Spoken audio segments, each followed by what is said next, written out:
உங்கள் favourite TV ஷோக்களை இனி miss பண்ண தேவையில்லை. ZEE5 இல் முற்றிலும் இலவசமாக காணுங்கள். இங்கேயும் எப்பொழுதும்.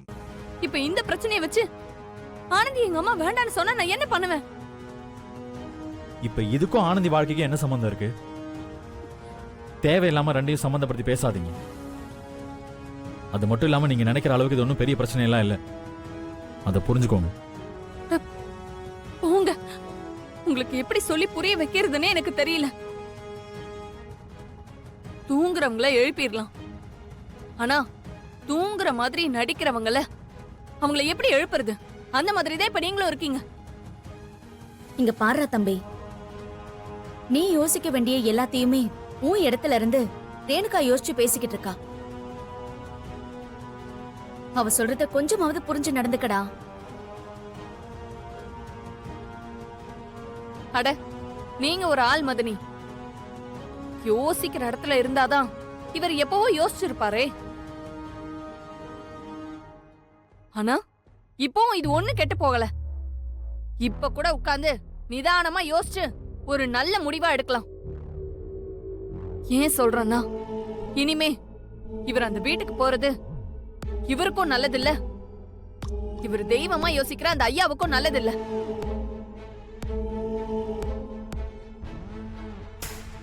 இங்க பாரு ரேணு, உன்னோட ஆதங்கத்தை என்னால புரிஞ்சுக்க முடியுது.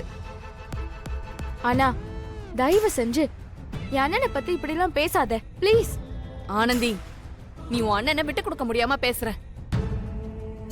நான் நாளைக்கு என்ன நடக்கும்னு யோசிச்சு பேசுறேன்.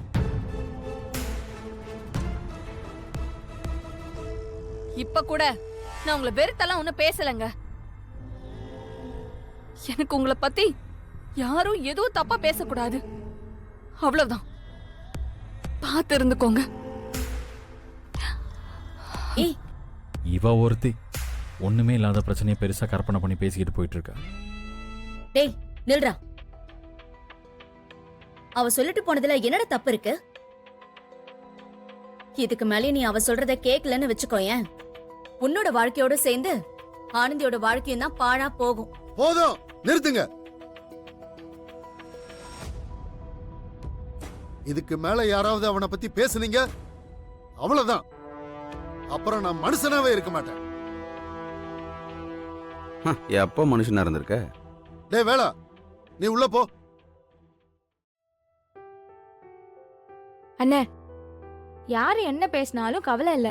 என் அண்ணன் எப்படின்னு எனக்கு தெரியும். என் வாழ்க்கைய பத்தி எல்லாம் நீ கவலைப்படாத அண்ணே. உனக்குதான் கார்த்தி பத்தி தெரியும்ல. நீ போன போறியா மாப்ள? போ. இவங்கெல்லாம் உன் மேல இருக்கிற பாசத்துல உன்னை படுகுடியில தள்ளிவிட பாக்குறாங்க. ஆனா இன்னைக்கு எழுதி வச்சுக்க, உன்னாலதான் அமைச்சர் அசிங்கப்பட்டு நிக்க போறாரு. திரும்ப அந்த வீட்டுக்கு போனா அது தலைப்பு செய்தியா வரப்போகுது. நீ வேணா பாரு.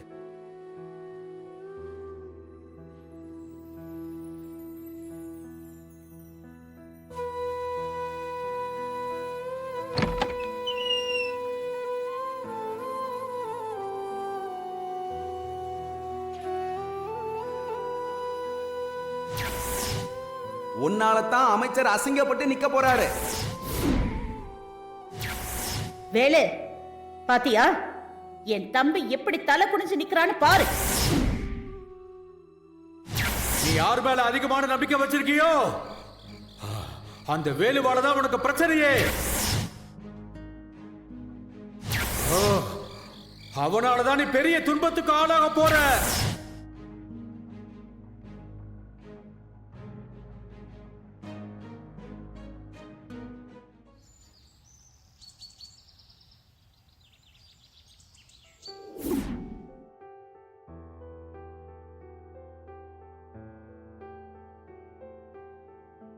மாமா காஃபி. இல்லம்மா, எனக்கு வேண்டாம். ரத்னம், காஃபி எடுத்துக்கப்பா. இந்தாங்க. மனசுல இருக்கிற வேதனைய காஃபில காட்டாத.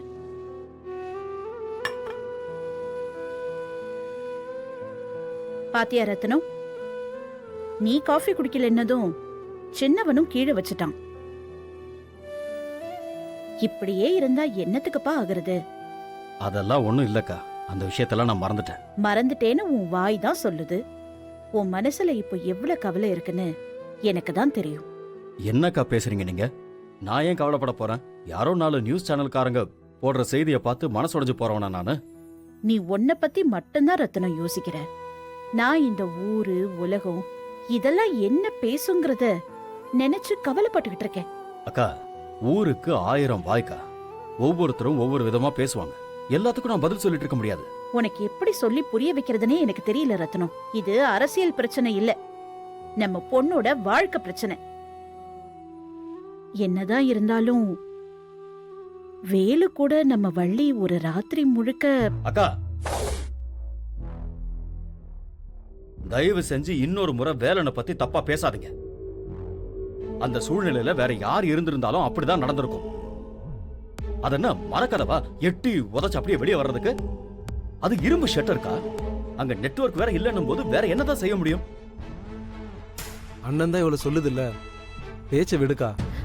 டேய் சின்னவனே, நீயும் ரத்னம் மாதிரியே பேசாத. உங்க 2 பேருக்கும் இந்த விஷயத்தோட சீரியஸ்னஸ் புரியல. இந்த ஊரும் உலகமும் வேலனை மறந்துரும். ஆனா நம்ம வள்ளிய பத்தி பேசிக்கிட்டே தான் இருக்கும். என்னதான் இருந்தாலும் அவ இன்னொரு வீட்டுக்கு வாழ போற பொண்ணு. வரப்போற ஒவ்வொரு மாப்பிள்ளை வீட்டு ஆளுங்களும் இந்த பிரச்சனைய பத்தி கேள்வி மேல கேள்வி கேட்டுக்கிட்டே இருப்பாங்க. அப்ப தெரியும் நான் ஏன் இந்த அளவுக்கு கடந்து அடிச்சுக்கிறேன்னு.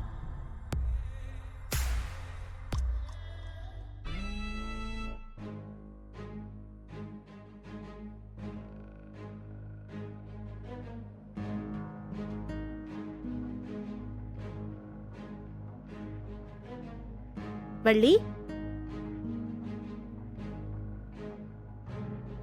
உனக்கு வேணும்னா வள்ளி மேல வெறுப்பு இருக்கலாம். ஆனா எனக்கு அப்படி இல்ல. இவளுக்கு தாய் இல்லாத குறை தெரியாம இத்தனை வருஷம் கஷ்டப்பட்டு வளர்த்தவன்னா. அப்படியெல்லாம் கண்டவங்க பேசுற அளவுக்கு நான் விட்டுற மாட்டேன். இந்த ஊர் வாயை எப்படி அடைக்கணும்னு எனக்கு தெரியும் ரத்னம். ஆனா ஒரு அப்பாவா நீ அதுக்கு சம்மதம் சொல்லிதான் ஆகணும். என்னப்பா பாக்குற? நம்ம வள்ளிய பார்த்து யாரும் ஒரு வார்த்தை கூட தப்பா பேசக்கூடாதுன்னா அதுக்கு ஒரே ஒரு வழிதான் இருக்கு.